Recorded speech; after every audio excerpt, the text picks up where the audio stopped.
ايه اللي بنشوفه على التلفزيون بعد ما بنفطر ده؟ مطلوب مني ان اتبرع لمستشفى السرطان القديمه والجديده، واعلان تاني مستشفى 500 واعلان تاني لمجدي يعقوب والحروق، واتبرع بهدوم اللي بتوع رساله، واتبرع باكل لبنك الطعام، واطلع شنط رمضان، واطلع زكاه الفطر، وادفع ضرايب وميه ونور، واوصل مواسير ميه كمان عشان الست الغلبانه ما تشربش ميه طحالب. عارفين الاعلان ده؟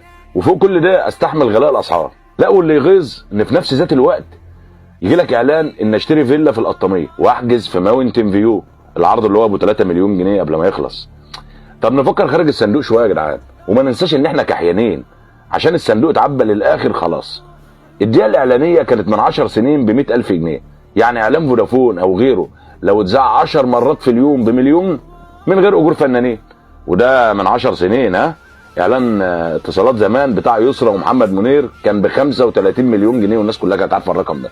يعني كل شركه من شركات المحمول ممكن تكون صرفت في رمضان خلال ال 13 سنه اللي فاتوا حوالي 500 مليون للدعايه بس.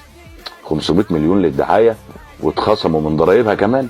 يبقى الافضل لينا كمواطنين والافضل لشركات الاتصالات وللدوله كمان يبقى عندنا مستشفى فودافون للاورام، ومستشفى اورنج للحوادث، ومركز بيبسي كولا لزرع قوقعه الاطفال السم، مستشفى اتصالات لابحاث امراض الكبد، ويحطوا اسمهم بقى على المستشفيات وعلى تذاكر المرضى، لا وبلطوهات الدكاتره كمان، وعلى علب الدواء.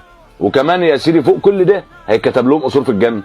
او اضعف الايمان خالص ان هم يحسنوا الخدمه بالفلوس اللي بتدفع، الملايين اللي بتدفع في الاعلانات دي كلها، لان اغلب الناس اللي بتتفرج على الاعلانات دي مش لاقيه تاكل.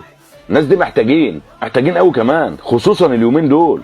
انا بكلمك بامانه والله، تشوف التلفزيون تحس ان هم بيخاطبوا الناس اللي عندهم ملايين، الناس اللي مش لاقيه تودي فلوسها فين، مع العلم ان احنا اكتر وقت واكتر ناس محتاجه هم اللي بيتفرجوا على الاعلانات دي. يا جدعان والله ما فيها كلام يتقال، انا بكلمك بامانه.